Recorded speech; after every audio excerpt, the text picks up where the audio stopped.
గండేపల్లి మండలం సూరంపలం ఆదిత్య యూనివర్సిటీ గ్రంథాలయ విభాగం ఆధ్వర్యంలో జాతీయ స్థాయి లైబ్రేరియన్ డెవలప్మెంట్ ప్రోగ్రాం విజయవంతంగా జరిగిందని గ్రంథాలయ అధికారి కె అశోక్ కుమార్ తెలిపారు. అతిథులు మాట్లాడుతూ విద్యార్థులను ఆకర్షించే విధంగా గ్రంథాలయాలను విజ్ఞాన కేంద్రాలుగా ఆకర్షణీయంగా తీర్చిదిద్దాలని సూచించారు. విద్యార్థికి కావాల్సిన సమాచారం వీలైనంత తక్కువ సమయంలో పొందే విధంగా అందుబాటులో ఉంచాలని, వేగంగా అభివృద్ధి చెందుతున్న ఈ విజ్ఞాన ప్రపంచంలో కాలానుగుణంగా విద్యార్థికి కావాల్సిన సమాచారం ఎప్పటికప్పుడు అందుబాటులో ఉండేలా కృషి చేయాలని తెలిపారు.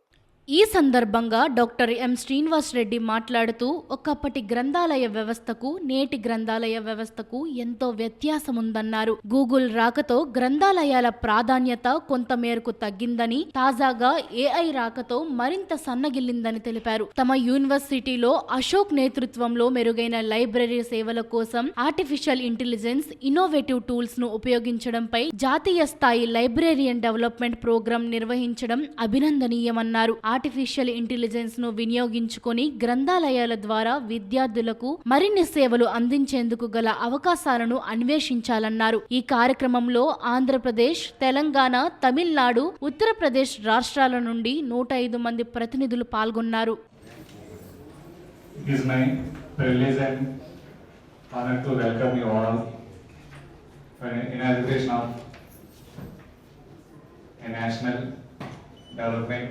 Library Development Program on Enhanced Library Services.